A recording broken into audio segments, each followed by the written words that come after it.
Vamos abrir a palavra de Deus, irmãos, no Salmo 63.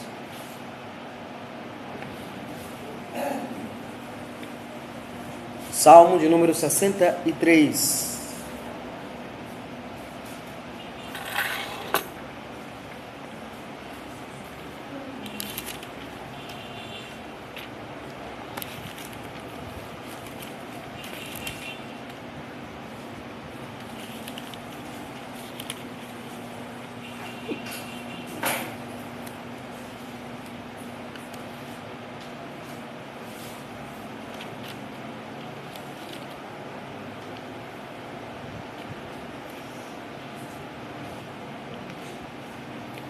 Irmãos, o Salmo 63 nós não vamos lê-lo porque nós o lemos na liturgia da igreja. Vamos ganhar tempo assim na exposição desta passagem bíblica.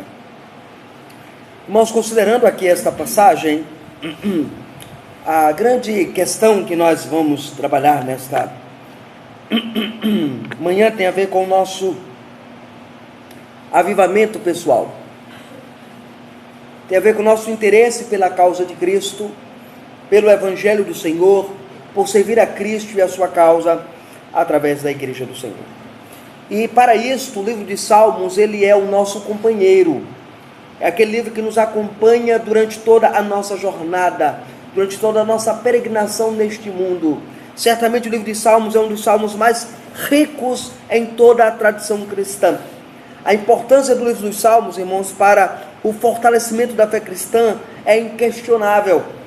Basta você estudar a história da igreja, basta você conhecer a história dos valdenses, por exemplo, o quanto esses cristãos passaram a vida sendo perseguidos e cantando os salmos, celebrando os salmos, vivendo os salmos, aprendendo com os salmos, aprendendo com Davi. Ou quem não lembra, por exemplo, Calvino, ele menciona nos seus comentários que a sua experiência em Genebra, certamente é a experiência de Davi com os salmos. Assim, os salmos é de fato o alicerce da espiritualidade cristã, da piedade cristã, da vida cristã.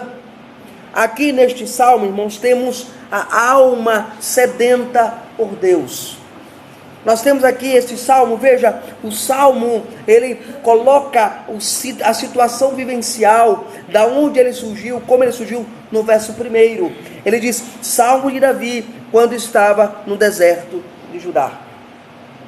Então aqui o salmista, ele apresenta a nós uma alma que é sedenta de Deus. Além de viver um momento crucial da sua vida, em estar no deserto de Judá, precisando de água, precisando de alimentação, ele sabia que a sua alma precisava de algo maior, algo daquilo que o seu corpo pode precisar de pão, precisar de água, precisar de alimento, mas a alma precisa de algo maior.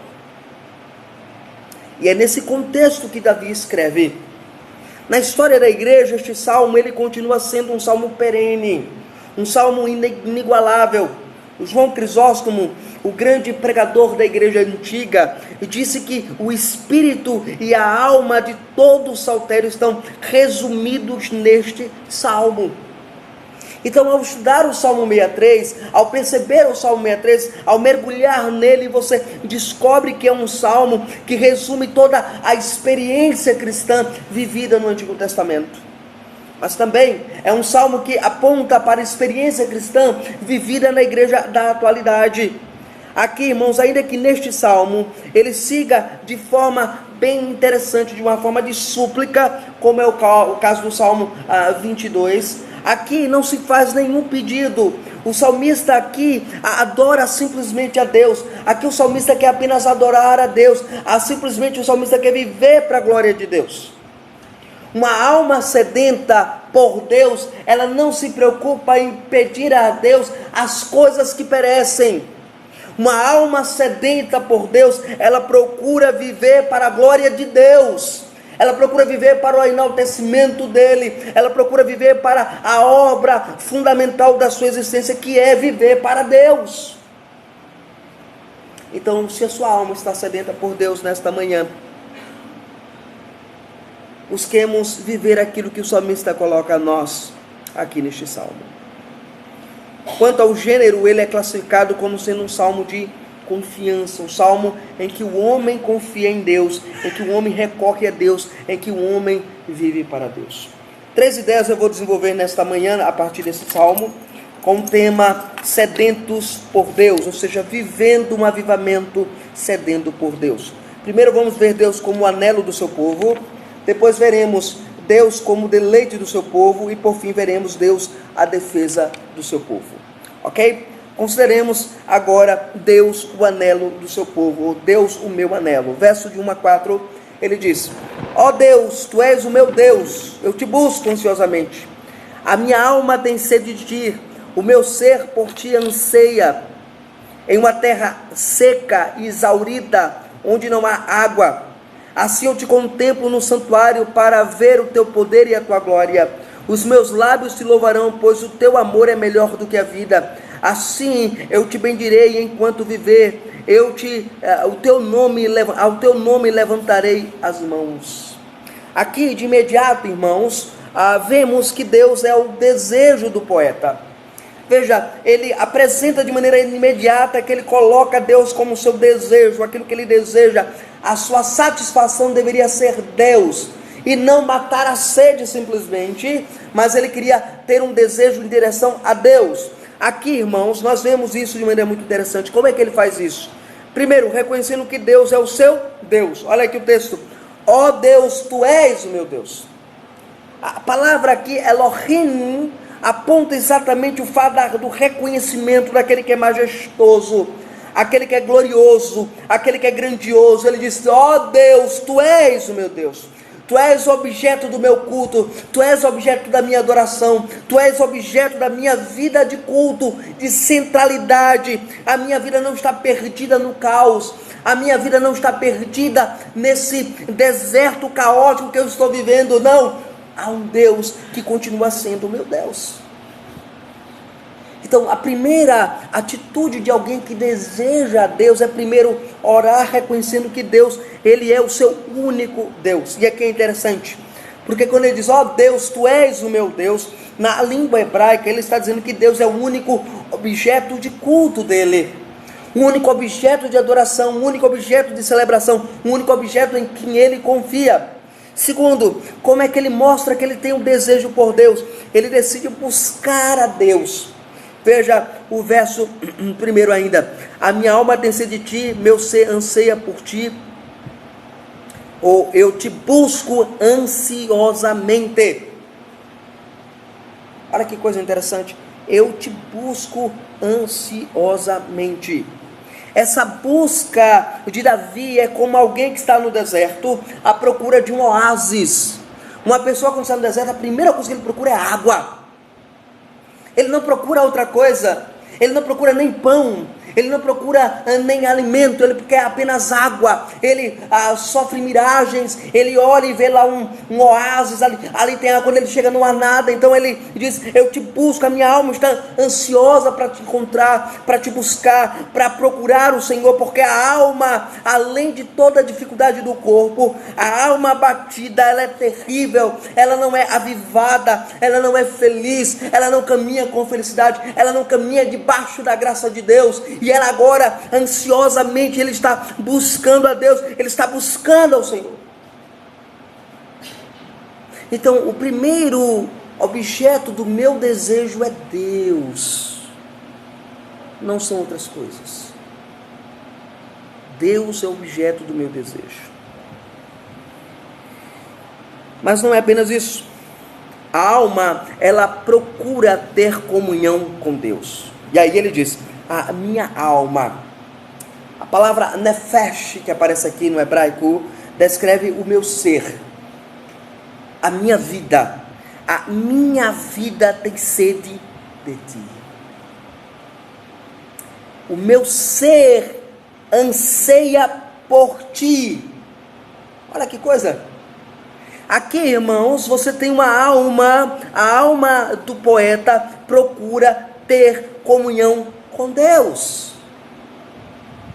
Não adianta você dizer que está enfrentando problemas, dificuldades, se a sua alma não procura ter comunhão com Deus. falta na igreja ordiena, falta na igreja dos nossos dias, esse desejo de querer ter comunhão com Deus. As nossas reuniões de oração, elas são vazias. Os nossos momentos devocionais com Deus são raros, são quase que inexistentes. O nosso momento de culto familiar é algo que sumiu há muito e muito tempo da igreja. E a igreja continua dizendo: estou lutando com Deus, estou lutando com Deus, estou caminhando com Deus. Mas a sua alma não está ansiosa, querendo Deus.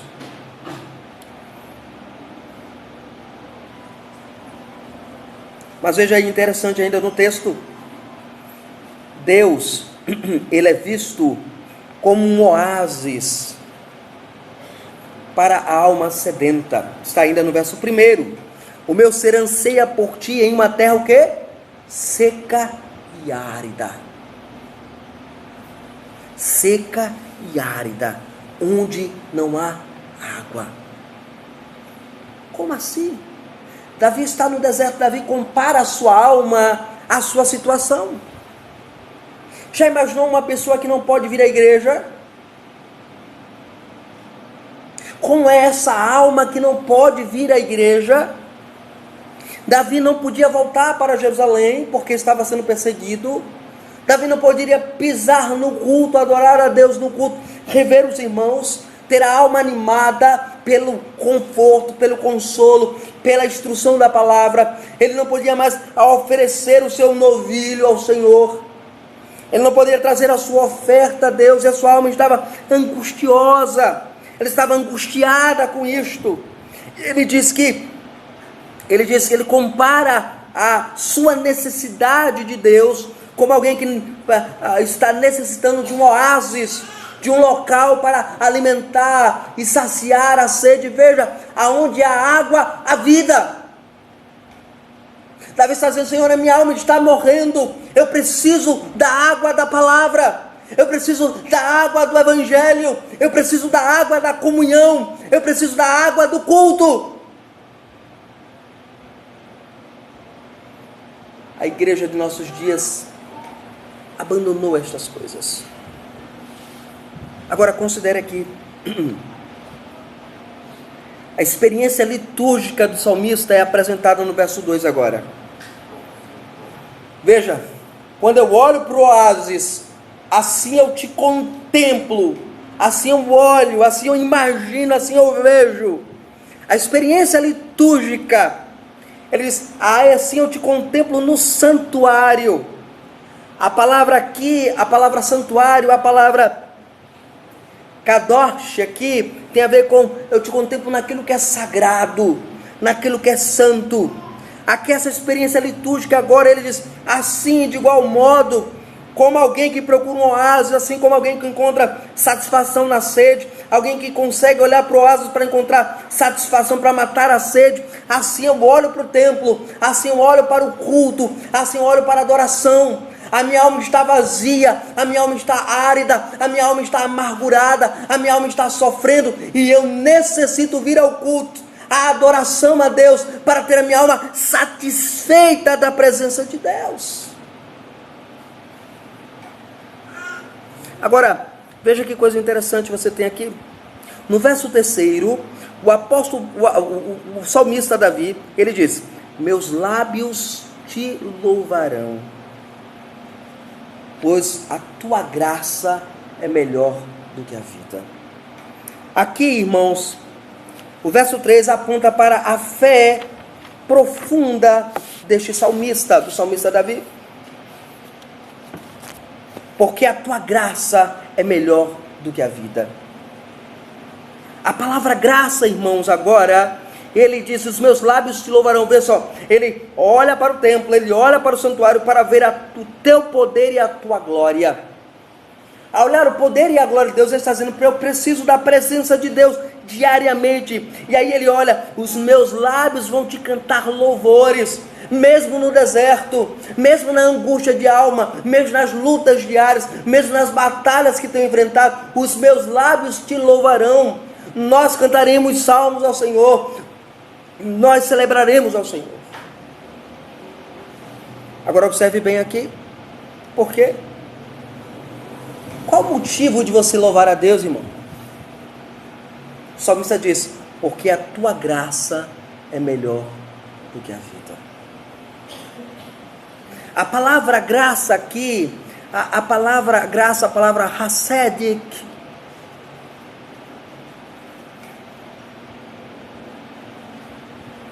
porque a tua graça é melhor do que a vida. A palavra graça aqui é a palavra amor, por isso que a minha versão traduziu como amor.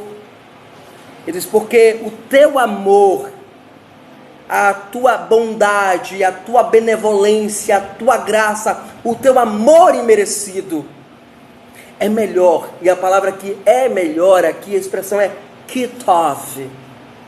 Essa expressão kitov que aparece aqui é porque é bom, é maior do que eu espero. Esse é o sentido aqui do salmista. O salmista está dizendo assim, que a graça de Deus é melhor do que viver. Veja que coisa interessante, ele está vivendo um momento de adversidade, ele está no deserto, ele está longe, em certo sentido, da graça de Deus, da graça dos sacrifícios, da graça da oferta, da graça do culto, da graça da palavra. Mas ele diz, é melhor estas coisas do que eu viver nesse deserto. É melhor estas coisas para minha alma, para minha vida, alimentar a minha vida com estas coisas, do que me alimentar com o pão e com a água que perece. Eu preciso do pão que é imperecível, o pão que é eterno. Eu preciso da água da vida, eu preciso estar em comunhão com os santos, eu preciso estar no culto, adorando a Deus. A tua graça é melhor do que esta vida. Viver a graça de Deus. E qual é o resultado desta visão que o poeta tem? Verso 4. Assim, porque entendo que a tua graça é melhor do que a vida, assim eu te bendirei enquanto eu viver.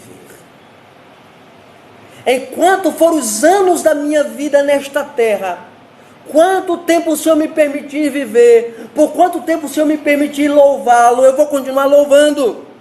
E aí ele diz, e em teu nome eu levantarei as minhas mãos, ou seja, eu vou me direcionar a ti em adoração, em louvor, durante toda a minha vida.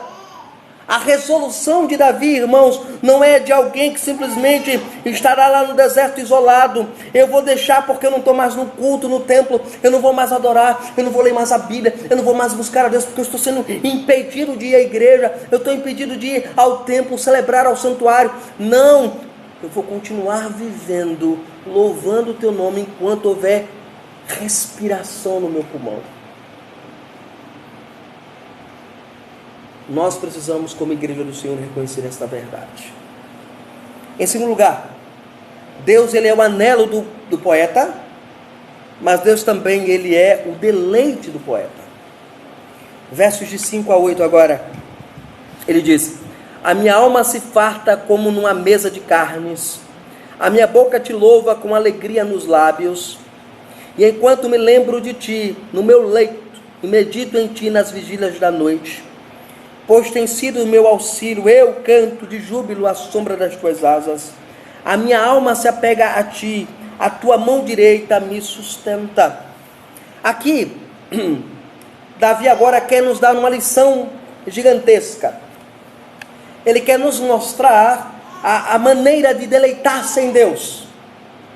Veja, o Catecismo Menor de Westminster, quando ele fala de que o alvo da nossa vida é glorificar a Deus, e aí diz, e gozá-lo para sempre. Essa palavra gozá-lo significa deleitar-se. Eu preciso me deleitar em Deus, eu preciso ter o prazer em Deus. Aqui, irmãos, de maneira inequívoca, o salmista começa dizendo assim para nós, como Deus é o nosso deleite. Primeiro, ele apresenta a figura de uma festa. Ele está dizendo aí no verso 5, a minha alma se farta como numa mesa, num banquete de gordura, ou de carnes gordurosas, né? De gordura, que é o de banha e gordura.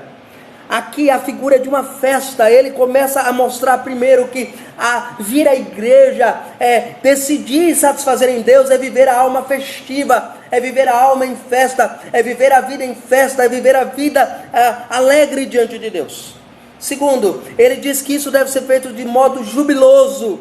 Veja o que ele diz aí no verso 5, a minha boca te louvará com alegria nos lábios, ou seja, com júbilo, com alegria nos lábios. Essa ideia de cantar com alegria aqui aponta para o fato de você estar se deleitando em Deus, ter prazer em Deus. Eu vou à igreja para louvar, para celebrar, para cultuar a Deus, para dizer a Deus que eu amo, que eu o louvo, que eu o exalto.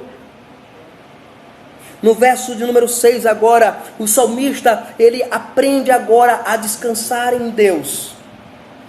Aliás, desculpem, o verso 6, a busca a Deus não se dá apenas durante o dia, mas durante as vigílias da noite. Quando me lembro de ti no meu leito e medito de ti nas vigílias da noite, quando as lágrimas tentam tomar conta do meu coração, quando à noite a lágrima quer me jogar para o mais profundo poço da depressão, eu me lembro de ti, eu encontro prazer em ti, eu encontro alegria em ti, eu encontro forças em ti.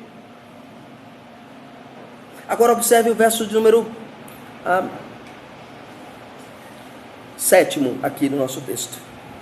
Ele diz, pois tem sido o meu auxílio, e eu canto de júbilo à sombra das tuas asas. Eu canto jubiloso às sombras das tuas asas. Aqui o salmista agora aprende a descansar em Deus. Ele aprende a descansar em Deus. Ele aprende a encontrar em Deus descanso para a sua vida. Ele não está mais preocupado se um chacal vai vir atacá-lo durante a noite. Ele não está preocupado se o frio vai consumir a sua vida por causa da pouca roupa que ele leva. Lembrem, Davi é um exilado, Davi está fugindo. Davi está no deserto, e no deserto as noites são frias. A figura das asas agora é usada com frequência para referir-se à proteção de Deus nesse contexto. Ele diz, e aí eu canto jubiloso, e as sombras das tuas asas, a sombra das asas do Senhor, ele consegue louvar a Deus, ele consegue confiar na providência de Deus, no cuidado de Deus, no zelo de Deus, e por isso flui dos seus lábios o louvor a Deus. Agora observe bem aqui. Quando ele diz que ele está debaixo das asas do Senhor, ele consegue encontrar em Deus refúgio. Ele sabe que está exposto a grandes perigos. Ele sabe que os inimigos estão mais espreita da sua alma. Mas ele aprende no meio do caos louvar a Deus, porque sabe que Deus tem cuidado dele. Você consegue louvar a Deus diante das adversidades que você vive? Deus tem cuidado de você durante todo esse período. E por fim, Deus é o deleite de Davi quando o salmista se agarra a Deus. Veja aí o verso número 8. A minha alma se apega a ti, e a tua mão, a tua destra me sustenta. Aqui, irmãos, ele coloca agora uma nota interessante. A alma, ela não tem outro local para recorrer. No meio da angústia, no meio da depressão, no meio do abandono, no meio do isolamento, ele está no isolamento total. A que a alma vai recorrer agora? A quem ela vai se agarrar? Ele diz, a minha alma se apega a ti. Tu és o meu único objeto. Veja, ele tinha os seus filhos lá na cidade. As suas esposas estavam lá. A sua família estava lá. Os seus amigos estavam lá. E ele estava sozinho no deserto. A quem se apegar na hora em que todos lhe abandonam? A quem se apegar quando todos não podem estar próximos de você? A primeira atitude que você tomaria certamente seria blasfemar de Deus. Deus me tirou os amigos. Deus me tirou o culto. Deus me tirou a igreja. Não. Foi aí que Davi se apegou mais a Deus. Foi aí que Davi se aproximou mais do Senhor. Foi aí que Davi decidiu: eu vou me agarrar a Deus. É isso que ele está dizendo. A minha alma se agarra, como alguém que segura e não quer largar. A minha alma se apega a ti, porque a tua mão é quem não me deixa cair. A tua destra é quem não me deixa sucumbir. A tua destra é quem me sustenta. Quem alimenta a fé do crente, a vida do crente, não é a sua perseverança, mas é Deus. É Deus quem sustenta você. Isso me leva para a minha última proposição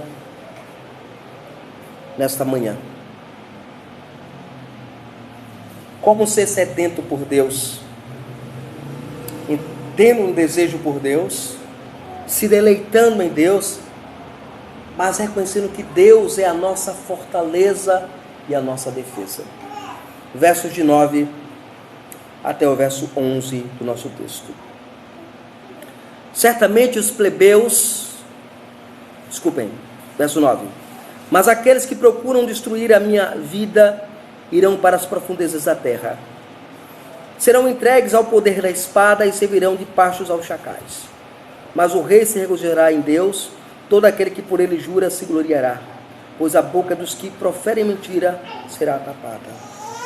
Nesta experiência árida, há inimigos. Às vezes você acha que está sozinho no deserto. Você está sem amigos. Você está sem alguém que lhe dê apoio. Você está sem a oportunidade de vir ao culto, de vir adorar a Deus. Mas você não está totalmente sozinho.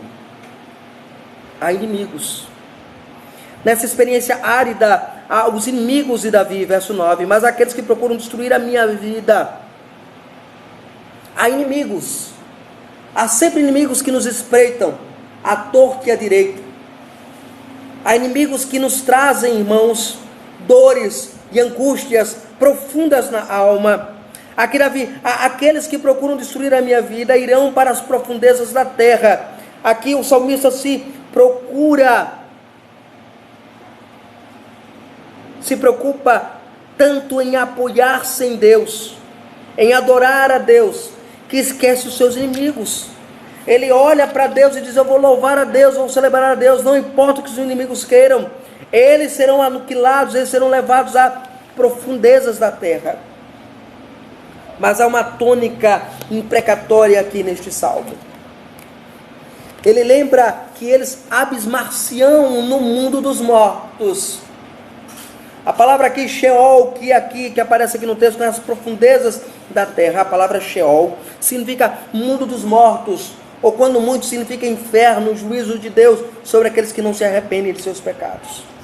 Aqui de maneira inequívoca agora, o salmista lembra-nos o papel singular da vida cristã. Ele lembra que como crentes, Deus ele vai agir contra o ímpio. Essa oração imprecatória, essa tônica imprecatória está aí no verso 10. Serão entregues ao poder da espada e servirão de pastos aos chacais. Aqui o salmista está orando: Senhor, pune eles. Trabalha a Deus para que eles não se levantem contra mim.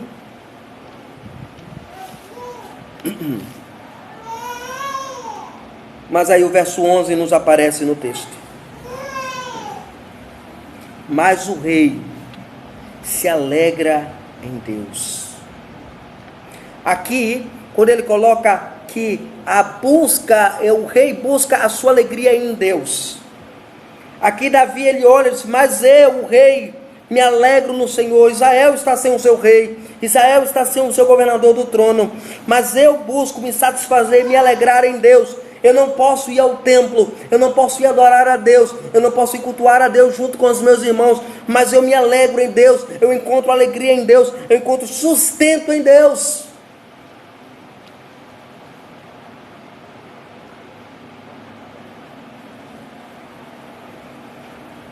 E ele diz: todo aquele que por ele jura se gloriará, pois a boca dos que proferem mentiras será tapada. Aqui é difícil o entendimento. Aos que entendem aqui que esta referência aponta para aquele que jura pelo rei, aquele que está em verdade com o rei, aquele que está caminhando com a verdade com o rei, aquele que fala as verdades sobre o rei. Mas havia dentro daqueles inimigos que falavam mentiras contra o rei. E aí, quando o rei retornar ao trono, ele tapará a boca dos insolentes. Assim, de igual modo, irmãos, nós podemos aplicá-lo à pessoa bendita do Senhor Jesus. O Senhor Jesus, ele como um Deus soberano, como um Deus gracioso, ele se alegra no seu Pai.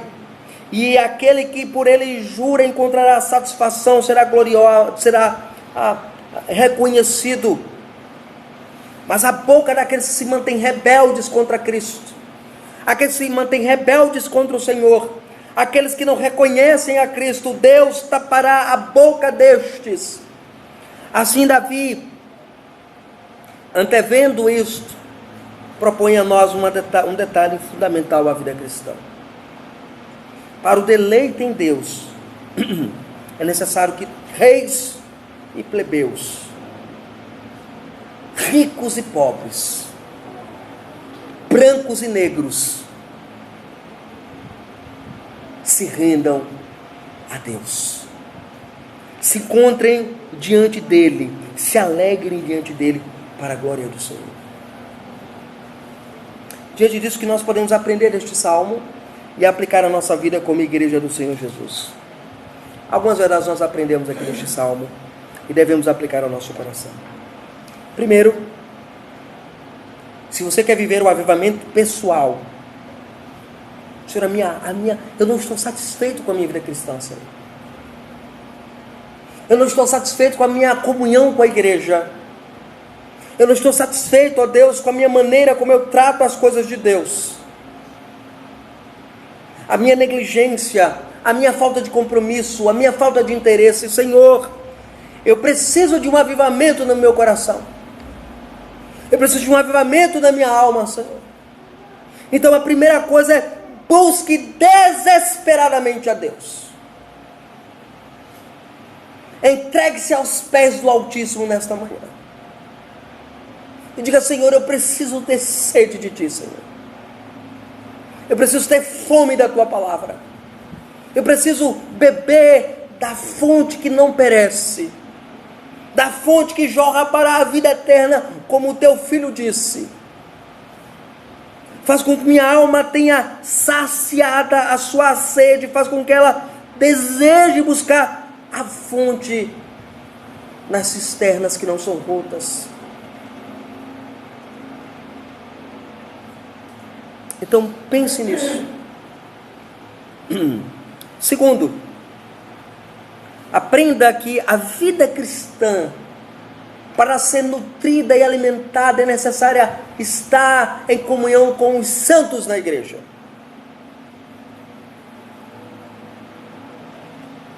Aprenda o valor da igreja. Aprenda o valor da comunhão com os santos. Entenda que aqui, este momento que nós temos, é um instrumento de Deus, que Ele usa para avivar a sua alma, para alimentar a sua alma, para fazer a sua alma robusta espiritualmente, fazer a sua alma fortalecida espiritualmente. Negligenciar o culto é sentenciar a sua alma à mais profunda angústia. Negligenciar o culto e a pregação é dizer que a sua alma não precisa ser alimentada dominicalmente. Ela não precisa de alimento dominical. Ela não precisa ser alimentada com a palavra. Você está dizendo: minha alma, eu não preciso cuidar de Ti. Você faz isso com o seu corpo? Não. Todos os dias você vai e come no mínimo 3 vezes ao dia. E você não consegue alimentar a sua alma durante 2 vezes, 3 vezes na semana? Ou alma pobre é a nossa? Davi está no deserto, sem a oportunidade de vir à igreja. E ele diz: minha alma tem sede do Senhor, a minha alma te busca de maneira ansiosa, Senhor. E nós que vivemos próximo, e até os que vivem longe desta igreja, tem condição, força nas pernas, no corpo, para vir à igreja e não vem cultuar a Deus, não vem aprender da palavra de Deus, não vem se alimentar com o evangelho do Senhor, não vem crescer biblicamente com a palavra de Cristo.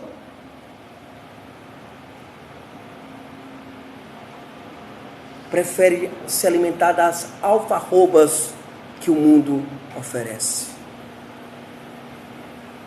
Mas o alimento da palavra, que dá vida à alma, que traz avivamento ao coração, você não quer. Você rejeita. Você troca o evangelho pelo prato de lentilha que o mundo te oferece.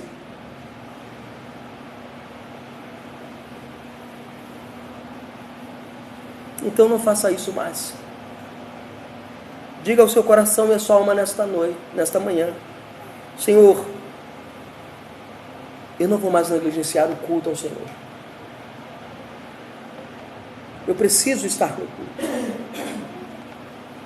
Eu precisei desta palavra hoje pela manhã. E certamente precisarei da palavra hoje à noite. E certamente precisarei da instrução da palavra do Senhor durante a semana.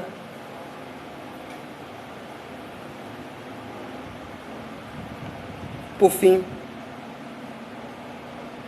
para nutrir este fogo, esta chama espiritual, desenvolva uma comunhão com Deus. Faça com que sua alma se apegue a Deus. As coisas, meus irmãos, deste mundo vão perecer, deixe lá. É o que tem lá no mundo? O que as pessoas... não chegou alguém em casa, irmão, olha, fica aí, quer vir pegar, vem comigo. Não quer, então fica aí que eu vou alimentar a minha alma, depois eu volto para cuidar e dar atenção a você. É o que? É a roupa para lavar? Não, hoje não é dia disso não, eu vou cuidar das coisas da minha alma. Eu vou varrer as paredes da minha alma. Eu vou lavar as partes que a minha alma precisa ser lavada pela palavra.